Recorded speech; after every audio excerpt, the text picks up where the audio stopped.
And welcome back to my channel women wings. कैसे हैं आप सभी? आई होप सभी लोग बहुत अच्छे होंगे। आप लोगों को भी तैयारी बहुत अच्छी चल रही होगी। जब मैं नवंबर में यहाँ पर टिक लगाई थी तो मुझे ऐसा लग रहा था अच्छा भी चलो टाइम है, लेकिन देखते देखते इतनी स्पीड में ये टाइम निकल गया, पता भी नहीं चला। और आज 12 का भी मैंने लगा दिया है, क्योंकि समझो आज 12 आया तो बीतते तो पता ही नहीं चलता कैसे निकल जाता है पूरा दिन। और जो मेरे चैनल पे न्यू है उन्हें मैं बता दूं कि मैंने ये सारे सब्जेक्ट में इतना टारगेट अपना रखा है कि 20 आउट ऑफ 18 मुझे करेक्ट करना है। देखती हूँ। चलिए बात करते हैं आज के स्ट्रैटेजी पे। मैंने क्या अपना प्लान रखा है आज डे 8 है मेरे 30 डेज स्टडी स्ट्रैटेजी का।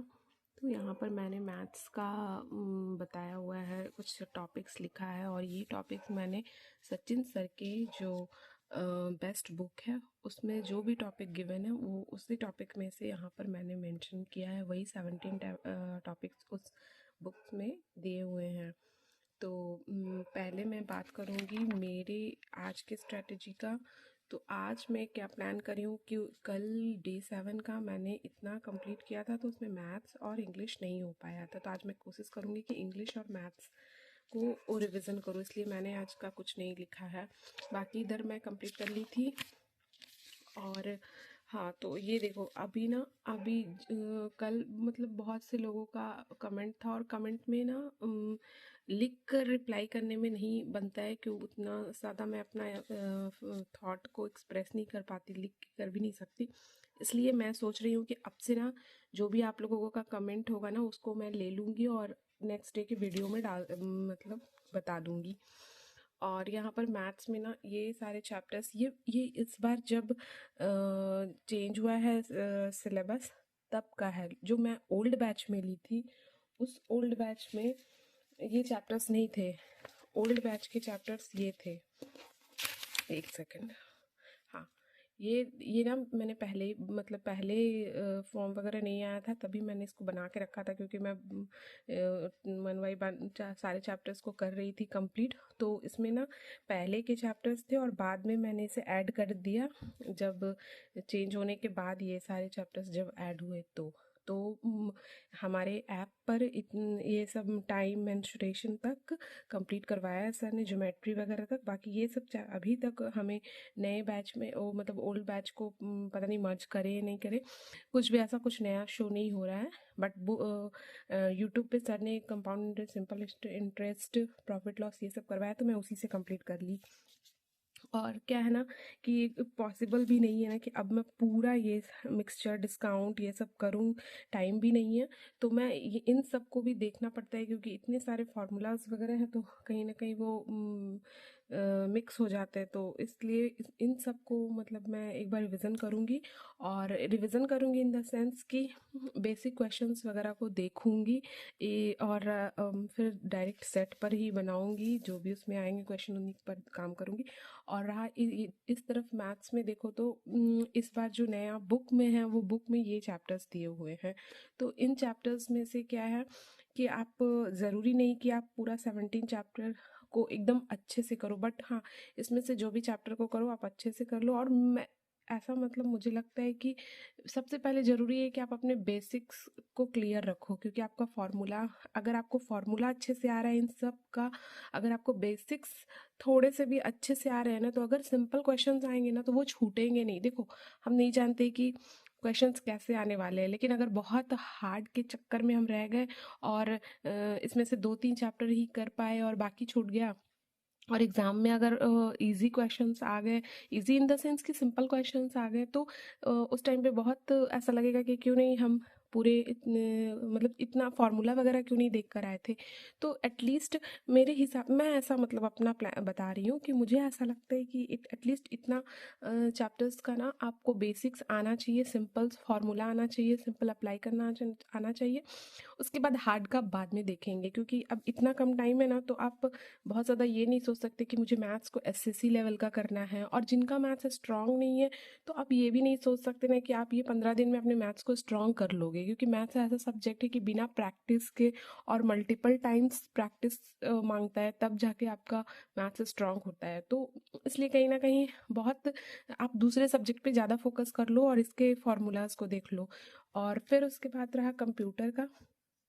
तो सचिन एकेडमी बुक में कंप्यूटर्स का जो भी, अब सर ने ऐसा कहा है कि उस बुक में जो भी क्वेश्चन है सब PYQ है।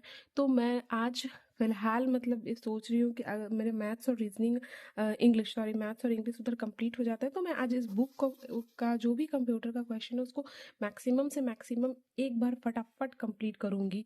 तो उससे क्या है कि मतलब मुझे भी थोड़ा सा एक कॉन्फिडेंस बिल्ड रहेगा कि चलो मतलब मैंने PYQ सर के बुक से कंप्लीट किया।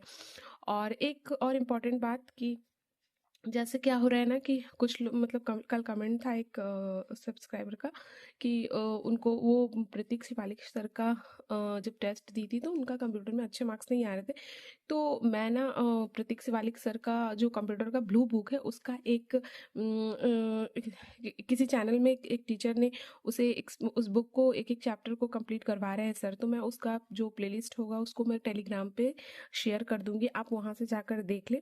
अगर आप प्रतीक शिवालिक सर का बुक को कंप्लीट कर रहे हो ना चैप्टर 1, तो उसका टेस्ट जब आप लगाओगे ना प्रतीक शिवालिक सर के ऐप से तो आपका क्वेश्चंस करेक्ट होंगे। बट मुझे ऐसा लगा कि थोड़ा सा ना सर का जो क्वेश्चंस है ना कंप्यूटर्स में वो बहुत थोड़ा लेंदी मुझे लगा मतलब जबकि मुझे ऐसा लगता है कि अगर आप प्रीवियस ईयर उठाकर देखो तो कंप्यूटर थोड़ा टफ रहा है। बट मुझे नहीं लगता कि इस बार इतना टफ आएगा। टफ भी नहीं है, मतलब आप ये भी नहीं कह सकते कि प्रतीक सर ने टफ दिया है। बात है कि कंप्यूटर ऐसा सब्जेक्ट है कि अंडरस्टैंडिंग है। अगर आप मतलब सारे कहीं पर भी बना रहे हो, कहीं पर भी पढ़ रहे हो, तो ऐसा थोड़ी है कि कंट्रोल, अगर आपको न्यू टैब ओपन करना है तो कंट्रोल प्लस न्यू नहीं करके आप कुछ और करोगे। तो इसलिए ऐसा नहीं कह सकते।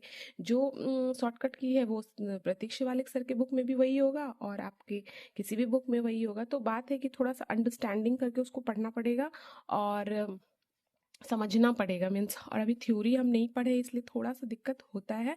लैंग्वेज अगर थोड़ा से भी इधर उधर होता है तो हमें लगता है कि क्वेश्चन नया है, तो इसलिए थोड़ा सा मुझे लगता है कि आप किसी एक पर ट्रस्ट तो करना पड़ेगा। हम प्रतीक शिवालिक सर को भी देखेंगे, हम सचिन सर को भी देखेंगे, तो ऐसे हमें बहुत कन्फ्यूज़न हो जाता है। तो आपको जिसका भी सही लगे, आपको जिसके ऊपर ट्रस्ट ज़्यादा जाता है, आप उनको फॉलो करें, क्योंकि इधर उधर जाने से टाइम वेस्ट हो रहा है। तो जैसे मैं सचिन सर को वो ट्रस्ट करती हूँ, मैं उनके बैच परचेज की हूँ। और अब इस स्टेज पर आकर मैं ये नहीं जानती ना कि कौन बेस्ट है, मैं बेस्ट हूँ, कुछ नहीं पता। अभी इतना कम टाइम बचा हुआ है ना, तो इसलिए अब सचिन सर को ही मैं बेस्ट मान के और उन्हीं के हिसाब को से मैं अब सारी चीज़ों को फॉलो कर रही हूँ। अब मैं किसी और के पास बहुत ज़्यादा नहीं जा रही। हाँ, ये बात अलग है कि मुझे मैराथन लगाना है तो मैं किसी और चैनल को फॉलो कर लेती हूँ। मुझे कोई टॉपिक देखना है तो मैं किसी और चैनल को फॉलो कर रही हूँ। बट ओवरऑल जो मतलब लेवल है, चाहे टेस्ट का हो या कोई भी चीज़ हो, वो मैं सचिन सर को ही फॉलो कर रही हूँ। तो आपको ट्रस्ट किसी एक पर करना ही पड़ेगा डियर। सो आज के वीडियो में बस इतना ही। मिलते हैं कल के वीडियो में। और कोई भी क्वेरीज हो तो आप मुझे कमेंट करके पूछ ले। वैसे मैं कोशिश करूँगी कि कमेंट में ही रिप्लाई कर दूँ, बट बहुत सारे ऐसे क्वेश्चंस रहते हैं जिसका आपको रिप्लाई कमेंट में नहीं हो पाता, तो आप ऐसा माइंड मत करना, मैं उसको दूसरे दिन के वीडियो में ले लूँगी, ठीक है। सो आप लोग अपने भी तैयारी ज़ोर शोर से कीजिए और मिलते हैं कल के वीडियो में। Thank you.